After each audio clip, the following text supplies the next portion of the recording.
Persib sudah kembali ke performa terbaiknya. Tinggal bagaimana di putaran kedua Persib bersama Boyan Hodak bisa menjaga stabilitas mental mereka untuk mengejar hat-trick. Memang terkesan striker Persib tidak tajam. Tapi kalau kita lihat secara jumlah gol justru dibagi secara merata. Artinya ada persaingan di lini depan Persib saat ini yang justru itu bisa menjadi senjata buat Persib. Kapan saja mereka main, striker-striker mereka siap untuk mencetak gol. Mereka bisa untuk mendatangkan pemain-pemain dengan berlabel bintang. Kalau memang itu kemudian salah satunya misalnya Raja Nainggolan atau kemudian Oliver Giroud masuk ke Persib, saya pikir ini akan menjadi putaran kedua yang sangat menarik. Bagaimanapun mereka adalah pemain yang punya nama. Kesan pertama kita kepada hadirnya John Hetman dengan membawa segala cerita ketika melatih Selandia Baru dan juga Kanada. Harapan kita adalah semoga bisa di copy paste ke Indonesia. Nah, gitu kan. Cuma permasalahannya yaitu tadi. Nanti Piala Dunia 2030 kualifikasi, pemain-pemain seperti Tom Hay, Jordi Amat, usianya sudah 38-39. Artinya perlu regenerasi.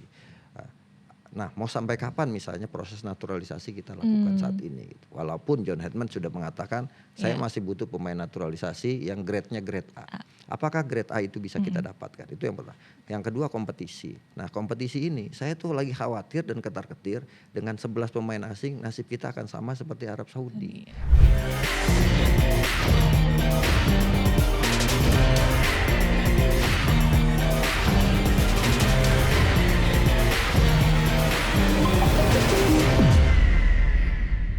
Halo, jumpa lagi di Soccer Lover yang hadir dengan informasi menarik dari dalam maupun luar lapangan hijau.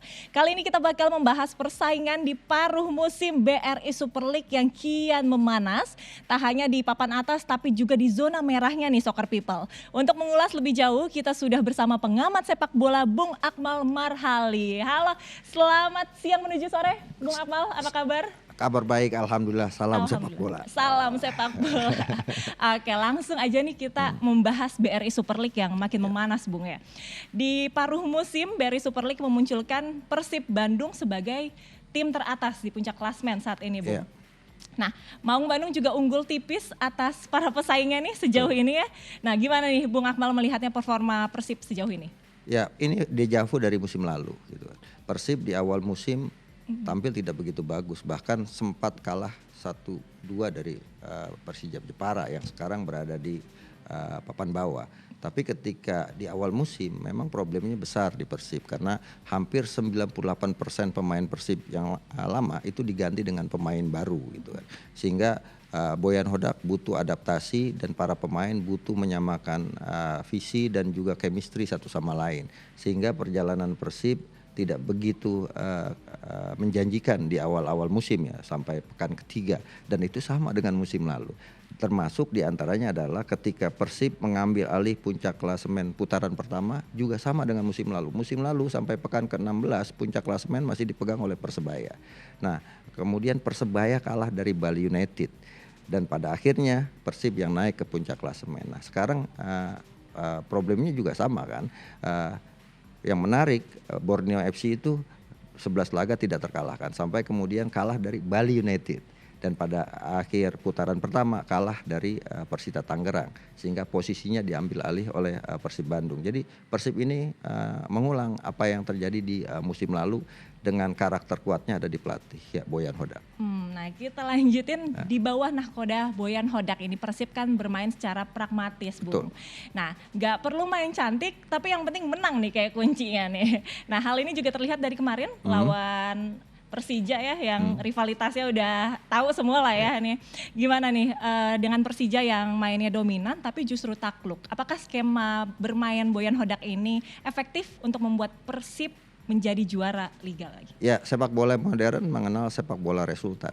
Sepak bola yang mengedepankan hasil, tidak berpikir main bagus atau bermain ball position seperti halnya Dewa United yang kalau kita lihat bermain sangat menarik untuk kita saksikan sebagai penggemar sepak bola dengan bola 1-2, kemudian bermain dengan pemain-pemain yang punya skill individu cukup bagus, tapi tidak bisa mencetak gol, tidak bisa menang, ya sama saja gitu kan. Sama halnya dengan partai terakhir, Persija menguasai jalannya pertandingan, bermain lebih bagus dari Persib, tapi Persib tahu caranya menang. Boyan Hodak tahu caranya menang. Jadi menurut saya kunci utama Persib ada di pelatih Boyan Hodak gitu kan. Dan ini adalah pelatih yang menurut saya sedang merangkai sejarah-sejarah baru. Boyan Hodak pelatih asing pertama di Persib yang bisa mengantarkan Persib juara. Pelatih pertama di Persib yang back to back juara. Dan sekarang ada potensi menjadi pelatih pertama Persib yang hat-trick juara. Ditambah lagi sekarang Boyan Hodak tinggal berselisih 27 poin dari Indra Thohir sebagai pelatih sepanjang masa perolehan poin terbanyak. Saat ini Boyan Hodak sudah mengumpulkan poin 172. Sementara Indra Thohir dengan 200 poin. Artinya hanya butuh 28 poin lagi untuk melewati rekor Indra Thohir sebagai pelatih dengan catatan kemenangan terbanyak. Saat ini sudah 84 pertandingan, menang Persib sudah 49, kemudian yang menarik serinya 26 dan kalahnya hanya 9 kali gitu kan. Termasuk kekalahan terakhir yang didapat oleh Persib tentunya ketika melawan Maluku United. Artinya tim ini sangat solid dan Boyan Hodak bisa dengan cepat beradaptasi dengan pemain-pemain barunya. Bahkan tidak lagi ada pemain yang dominan di Persib gitu kan. Kalau musim lalu ada Ciro Alves, David da Silva yang dijadikan sebagai tumpuan untuk mencetak gol. Tapi sekarang hampir dibagi rata ke semua striker Persib. Bukan cuma striker, gelandang-gelandang Persib juga cukup tajam gitu. Terakhir misalnya Beckham Putra kemarin yang menjadi penentu dengan gaya selebrasi kedinginannya. Kalau musim lalu ketika mencetak gol ke gawang Persija dia melakukan selebrasi kedinginan itu. Tapi kemudian disanksi Komdis dengan denda 75 juta, tapi sekarang enggak. Itu yang berbeda. Okay. Dan artinya apa? Artinya bahwa Persib sudah kembali ke performa terbaiknya. Tinggal bagaimana di putaran kedua Persib bersama Boyan Hodak bisa menjaga stabilitas mental mereka untuk mengejar hat-trick juara. Oke, baik. Berarti kalau menurut Bung Akmal sejauh ini persebaran pemain ini merata ya. Betul. Di Persib. Nah, tapi melihat permainan-permainan terakhir dari Persib, ada gak sih yang menonjol menurut Bung Akmal? Ya, kalau kita lihat yang menonjol di posisi penjaga gawang. Oke. Teja Paku Alam yang sebelumnya selalu menjadi cadangan, justru sekarang menjadi kiper utama di Persib, ya kan. Dan yang menarik lagi, kiper asing Adam Prisbeck justru menjadi kiper cadangan. Sejauh ini dari 17 pertandingan yang sudah dimainkan di Persib, termasuk di AFC Champions League 2, Adam Prisbeck baru main 1 kali. Ketika kemudian selama 90 menit ketika Persib kalah dari Persita Tangerang. Okay. Nah, kemudian ada kiper cadangan Fitrah Maulana juga baru main 1 kali gitu kan ketika menang lawan Borneo FC. Sementara sisanya dikuasai oleh Teja Paku Alam dan menjadi kiper dengan clean sheet terbanyak di Liga 1. Gitu kan, atau di BRI Liga Super League dengan 10 kali clean sheet. Artinya kiper ini salah satu kekuatan Persib di putaran pertama, karena Persib sekarang tercatat sebagai tim dengan pertahanan terbaik, hanya kebobolan 11 gol dari 17 laga yang sudah dimainkan. Jadi posisi yang krusial adalah salah satunya Teja Paku Alam yang sebelumnya menjadi cadangan tapi sekarang justru mengambil peran sebagai kiper utama. Yang kedua, saya melihat yang menarik adalah Eliano Raiders. Ini pemain hanya tidak main di posisi kiper. Hampir semua pemain, hampir semua posisi dimainkan sebagai bek kiri, bek kanan, sayap kiri, sayap kanan, gelandang serang, gelandang bertahan. Ini pemain yang menurut saya adalah salah satu pembelian Persib yang cukup bagus gitu kan, termasuk diantaranya ya Tom Hey di dalamnya gitu kan. Dan yang menarik di lini depan, justru lini depan tidak ada yang dominan. Ulian Baros misalnya dengan total 7 gol. Kemudian ada Andre Chung dengan 4 gol, kemudian satu lagi Ramon Tangke dengan 3 gol. Memang terkesan striker Persib tidak tajam. Oke. Tapi kalau kita lihat secara jumlah gol justru dibagi secara merata. Artinya ada persaingan di lini depan Persib saat ini yang justru itu bisa menjadi senjata buat Persib kapan saja mereka main, striker-striker mereka siap untuk mencetak gol. Nah, ini yang menjadi nilai lebih dari Persib saat ini. Dan nilai lebih lainnya seperti saya katakan tadi, Persib sangat cepat sekali para pemainnya beradaptasi. 98% pemainnya diganti yang di musim lalu, tapi mereka tetap bisa stabil walaupun tadi saya katakan mengalami goncangan atau turbulensi di awal-awal, setidaknya di 4 pertandingan awal. Oke, nah tentu sekarang Persib ngincernya hat-trick untuk juara kan Bung. Terus juga masih ada target untuk bersaing di kompetisi Asia. Tapi menurut Bung Akmal yang harus dievaluasi atau diperbaiki dari klub Maung Bandung ini apa nih? Iya, Persib kan yang pasti salah satu yang harus dibenahi dari Persib itu posisi penjaga gawang misalnya. Kalau hanya mengandalkan Teja Pakualam itu agak sulit. Dan kabarnya sebelumnya mungkin Adam Priesbeck tidak dianggap tampil maksimal sebagai pemain asing. Sebelumnya Persib sempat tersiar kabar akan mengambil Martin Pas, ya kan, untuk menjadi kipernya menggantikan mungkin Adam Priesbeck. Tapi kabar terakhir ternyata Martin Pas sudah ikut pramusim bersama Dallas FC. Dan ini menggambarkan bahwa ternyata rumor itu tidak benar. Gitu kan. Yang kedua mungkin di posisi gelandang bertahan. Ya kan, sebelumnya di musim lalu Persib punya selain Maklok ada Deddy Kusnandar yang saat ini dipinjamkan gitu kan ke Bayangkara FC. Nah, posisi ini yang agak krusial dan sempat ada rumor, ada kabar katanya Persib mau ambil Joy Polvesi. Seperti itu kan. Makin banyak rumornya nih. Betul, walaupun kemudian kabar ini hilang begitu saja gitu kan. Dan yang perlu juga ditambahkan di Persib kan Persib baru saja melepas Marsilio gitu kan. Artinya masih ada satu slot pemain asing yang kosong dengan sudah dilepasnya Marsilio. Dan sempat ada kabar juga gitu, ada rumor juga bahwa Persib ingin menambah kekuatan di lini depan sampai-sampai oleh Romani ya kan. Disebut-sebut akan ke Persib. Jadi pemain-pemain keturunan Indonesia yang main di luar negeri akan datang ke Persib untuk memperkuat lini depan Persib. Tapi itu pun kemudian tidak jadi kenyataan gitu kan. Nah, yang menarik lagi rumor yang terakhir, Persib kelihatannya membutuhkan posisi di depan dan tengah.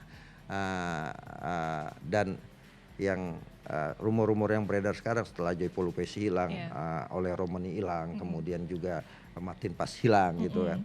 Posisi yang sebut-sebut Raja Nainggolan, bahkan Oliver Giroud. Itu yang menarik kan. Persib memang bisa melakukan apa saja, bikin kejutan-kejutan.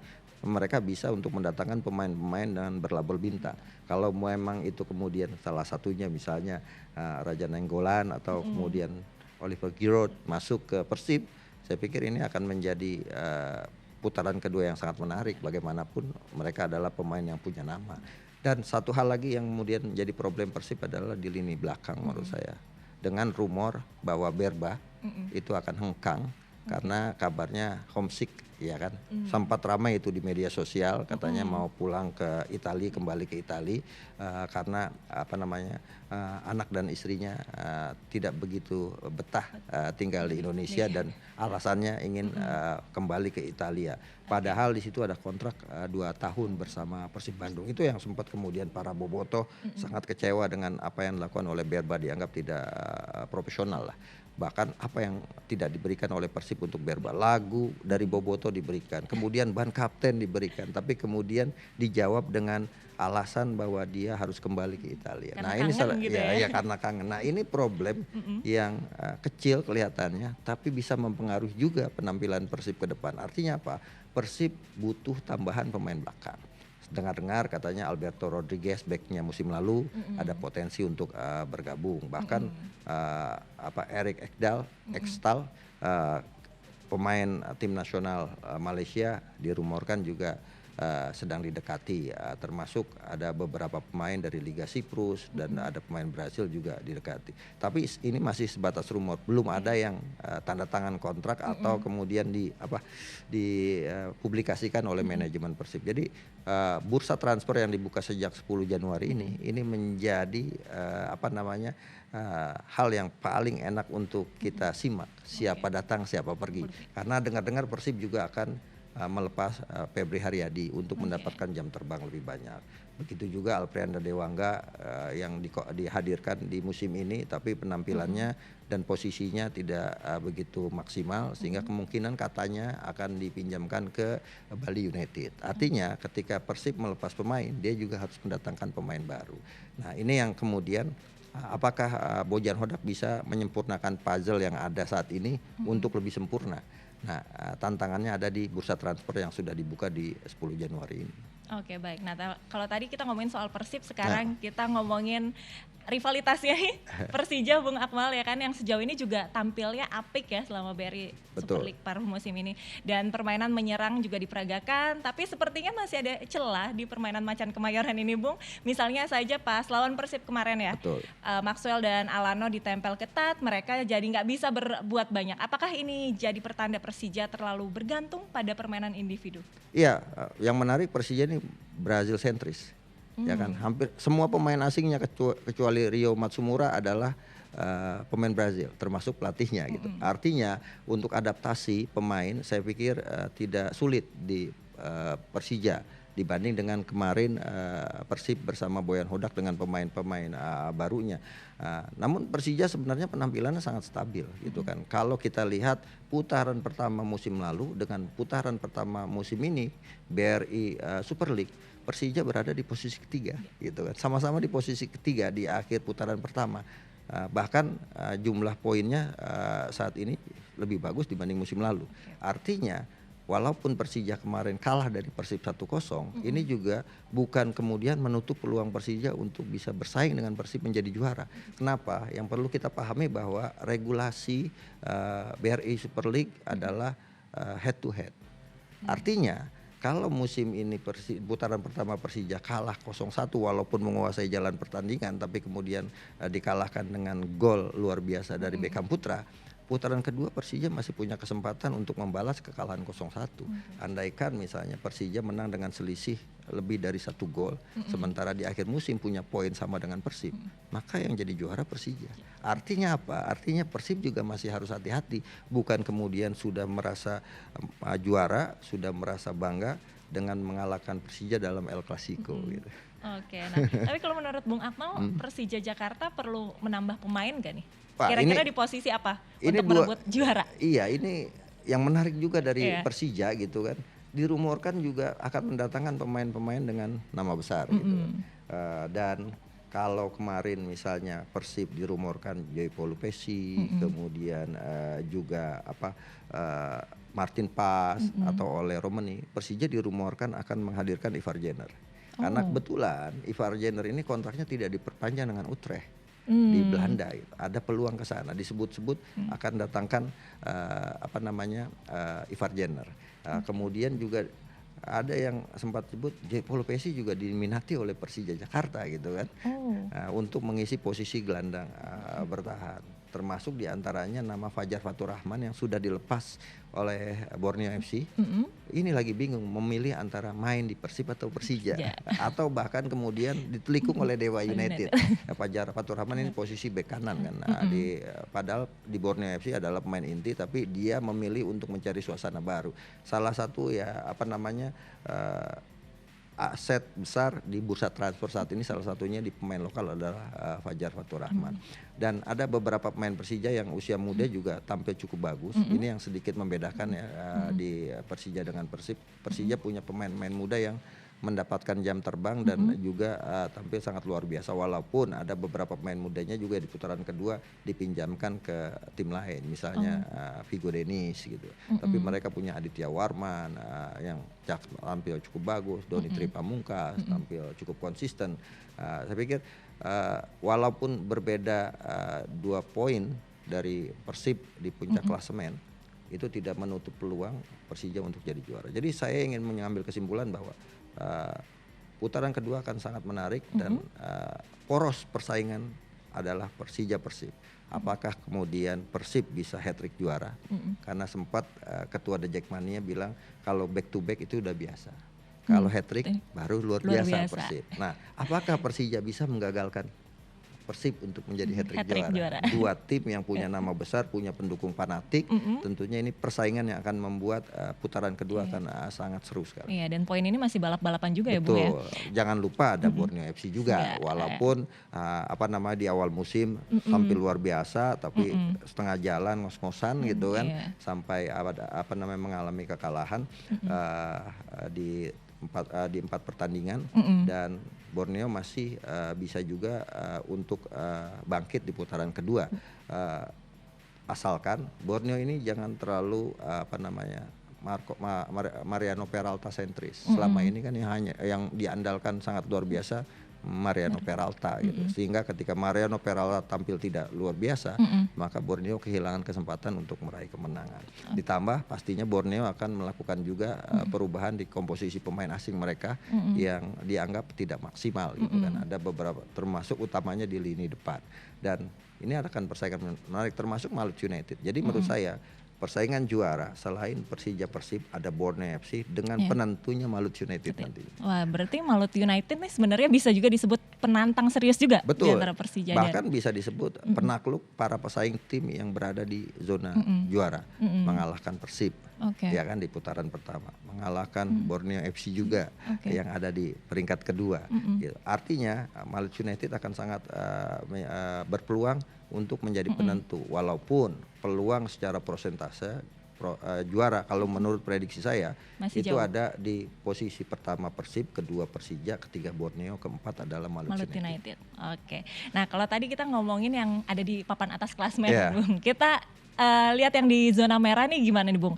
Karena 3 tim terbawah, Persis Solo, Semen Padang, Persijap Jepara, posisinya sangat rawan dan mereka juga mempunyai tren buruk dalam beberapa pertandingan ya Bung. Melihatnya gimana? Ini yang menarik kita. Saya melihat dan mencoba cocok logi dengan putaran pertama musim lalu. Putaran pertama musim lalu peringkat terbawah, 3 terbawah hampir mirip dengan saat ini. Persis Solo, kemudian Semen Padang, sekarang Persijap Jepara. Kalau musim lalu adalah Persis Solo, Semen Padang, Madura United. Dan yang menarik, yang degradasi itu peringkat 13, 14, 15.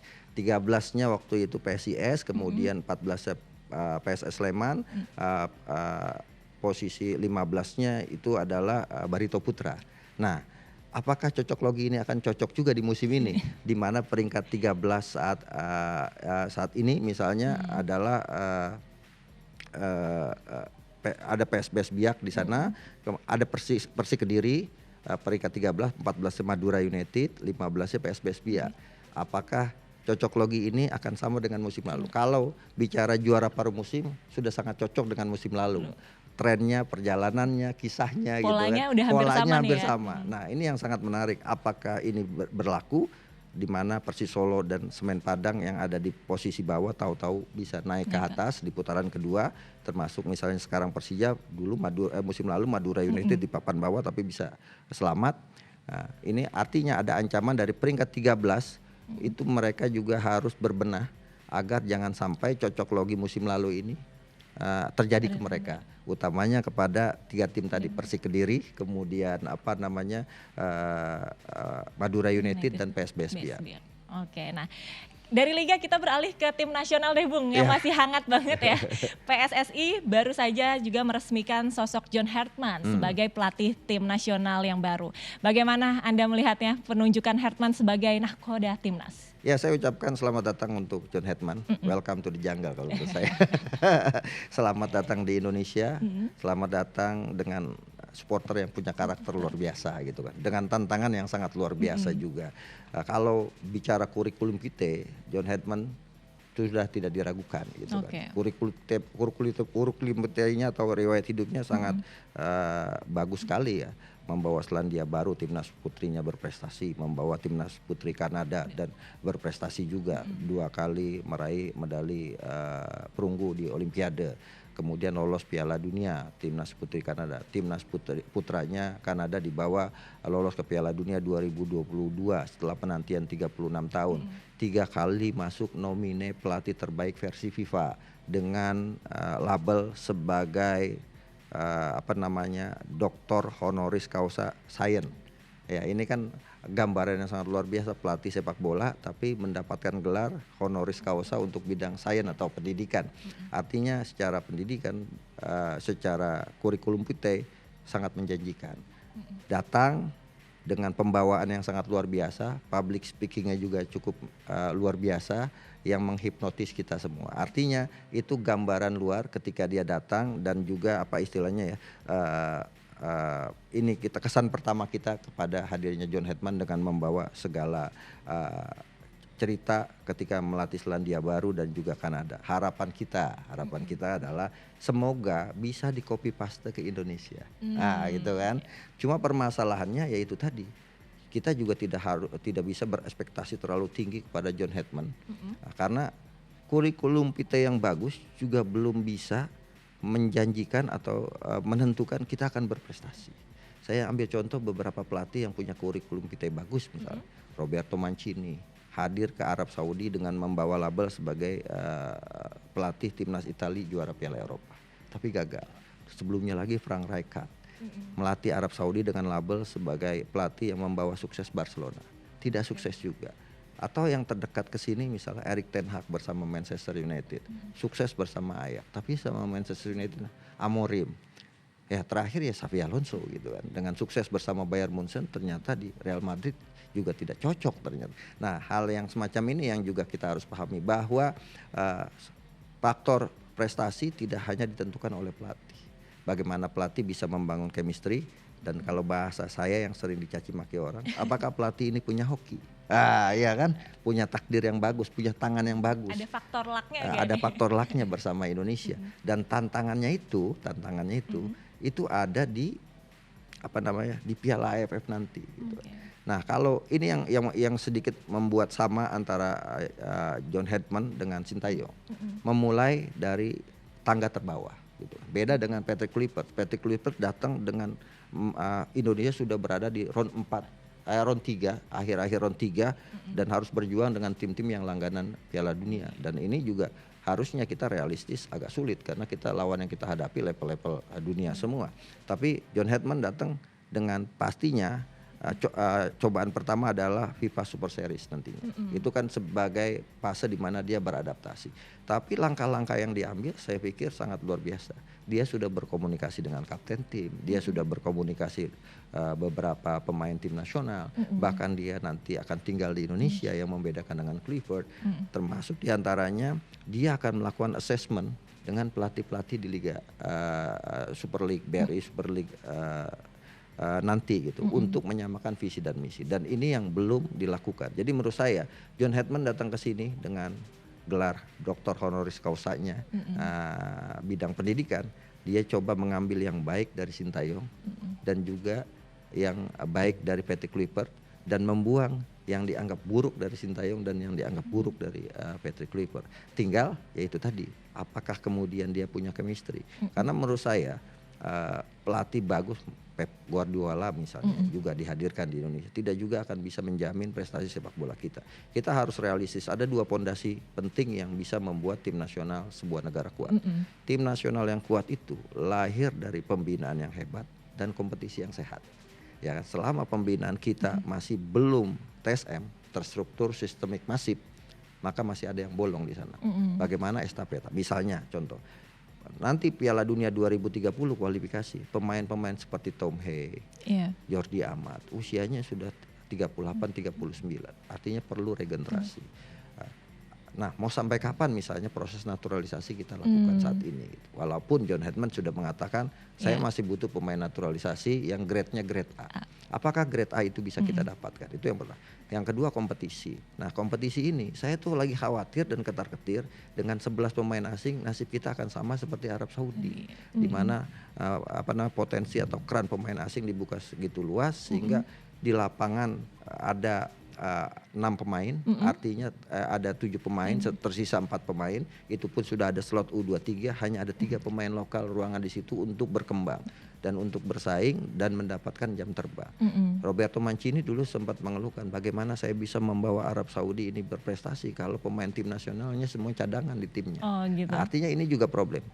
Artinya kita tidak bisa kemudian, ini kan globalisasi. Iya, kalau Italia, Jerman, kemudian Inggris misalnya, Spanyol, Brazil, Argentina, mereka kan pengekspor pemain juga. Nah, kita kan belum bisa menjadi negara pengekspor pemain. Artinya pemain kita belum bisa bersaing di level Asia atau di klub-klub Asia atau bahkan di klub Eropa. Itu yang membedakan sedikit. Kita Start ini levelnya udah beda berarti start ya? levelnya udah beda. Artinya kita ini masuk negara yang berkembang di sepak bola. Nah, karena itu John Hedman harus didukung oleh faktor itu. Selain John Hedman menangani tim nasional Indonesia, maka seluruh stakeholder Indonesia termasuk pengelola klub, termasuk PSSI harus mendukung di sisi pembinaan dan di sisi kompetisi. Wah. Sehingga kemudian semua ketika berjalan, semua komponen ini berjalan bersinergi, ya kemungkinan John Hedman akan berprestasi itu kan sangat besar. Peluangnya besar ya kalau Betul. sudah ada dua faktor yang Betul. saling connect gitu ya Bung Betul. ya? Termasuk kan chemistry juga. Iya. Kita kan tidak tahu soal chemistry apakah John Hedman bisa menguasai ruang ganti misalnya nantinya gitu kan, dengan karakter yang berbeda. Oke, dia bisa sukses di Kanada. Mungkin di Kanada tidak ada problem faktor bahasa misalnya karena sama-sama bicara pakai bahasa Inggris. Atau mungkin ternyata banyak pemain-pemain Kanada itu yang punya darah Inggris sehingga kemudian kultur Inggrisnya sangat kuat. Indonesia kan berbeda. Selain ada pemain keturunan yang mayoritas adalah dari Belanda, ada juga pemain yang asal dari Indonesia. Nah, bagaimana dia bisa menyatukan problem-problem yang ada ini untuk kemudian menjadi kekuatan. Jadi menurut saya tugas pertama John Hedman saat ini adalah membeli masalah. Oke, tapi setuju gak Bung dengan wacana John Hedman mau naturalisasi lagi pemain? Ya saya pikir sah-sah saja dan bisa dilakukan selama itu memenuhi aturan undang-undang dan tidak menyalahi seperti apa yang dilakukan Malaysia gitu kan, yang sampai dihukum FIFA. Saya pikir sah-sah saja, tapi harus lebih selektif gitu kan, selektif dalam memilih bahwa yang dibutuhkan memang benar-benar yang dibutuhkan untuk kepentingan tim nasional. Artinya John Hedman harus memetakan dulu di mana kelemahan tim nasional saat ini, sehingga kemudian kalau kemudian mendatangkan pemain keturunan lagi yang grade-nya A sudah sesuai dengan puzzle yang dibutuhkan oleh John Hedman. Jangan sampai kemudian menumpuk terjadi persaingan. Kan kita juga pernah melihat ada beberapa persaingan di pemain-pemain keturunan kita yang sampai sekarang jadi problem. Misalnya Elkan Bagot, ya kan? Atau Mesilges. Ya, itu kan problem-problem juga yang sempat terjadi. Yang sangat Ya, disayangkan yang juga sangat ya, disayangkan. Nah, ini yang kemudian harus diantisipasi. John Hedman harus menguasai ruang ganti. Jadi gini saya ingin mengatakan waktu Sintayong itu saya bilang ST selalu tetap yakin. Patrick Kluivert itu Patrick Stephen Kluivert PSK pastikan semua kompak. Sekarang John Hedman jadikan hebat Indonesia. Wih, amin. Oke, nah kalau tadi kita ngomongin soal tim nasional dan juga liga yang sedang berlangsung ya Bung. Sekarang kita beralih ke kabar mancanegara Soccer People. Pekan ini publik juga dihebohkan dengan kabar pemecatan Xabi Alonso dari kursi kepelatihan Real Madrid. Pemecatan pria asal Spanyol itu diduga karena adanya dinamika di ruang ganti Los Blancos. Padahal performa Real Madrid sebenarnya juga nggak seburuk-buruk itu ya. Nah gimana nih Anda melihatnya Bung? Ya kaget juga gitu kan. Padahal hanya kalah di Piala Super. Tapi kalahnya dengan Barcelona. Itu yang kemudian mungkin menjadi salah satu pemicu, ditambah lagi kabarnya ya ternyata Xabi Alonso yang punya nama besar, mantan pemain Real Madrid. Pernah main di Bayern Munchen juga, pernah main di Liverpool juga, punya nama dan pernah juara dunia juga bersama Spanyol, juara Eropa juga bersama Spanyol. Ternyata tidak bisa menguasai ruang ganti. Dan problem ini juga menurut saya harus juga diantisipasi oleh pelatih tim nasional Indonesia. Wah, karena problem ruang ganti ini bukan hal yang baru gitu.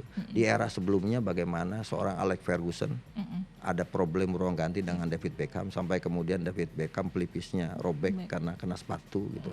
Atau di Liga Indonesia hal-hal semacam ini justru memperburuk suasana tim. Contoh musim lalu, Joel Corneli mengantarkan Arema juara Piala Presiden. Tapi tidak bisa menguasai ruang ganti. Ada beberapa pemain yang merasa bintang, yang akhirnya bisa mengintervensi kebijakan pelatih, bahkan keluar dari kebijakan pelatih, yang pada akhirnya Joel Corneli dipecat waktu itu sama Arema. Dan hal yang sama yang terjadi dengan Xabi Alonso. Jadi sebenarnya tugas pelatih ini yang paling gak enak. Kalau gagal 2-3 kali pasti dipecat. ya kan? Situasinya kursinya adalah kursi panas. Dan apa yang didapat oleh Alonso itu juga harus menjadi pelajaran buat kita semua bahwa nama besar, kemudian catatan prestasi bagus tidak menjamin akan aman-aman saja sebagai pelatih. Karena dinamikanya terus Betul, naik turun karena ya. sepak bola tidak hanya faktor teknis, tapi juga faktor non teknis. Nah, ini yang harus juga diperhatikan oleh pelatih John Hedman. Oke, wah menarik banget pembahasan kita hari ini. Terima kasih ya Bung Akmal sudah main-main ke Soccer Lover. Ditunggu lagi kedatangannya. Terima kasih. Oke, kalau gitu kita jumpa lagi lain waktu. Soccer People, saya Agisa Febila pamit. Sampai jumpa.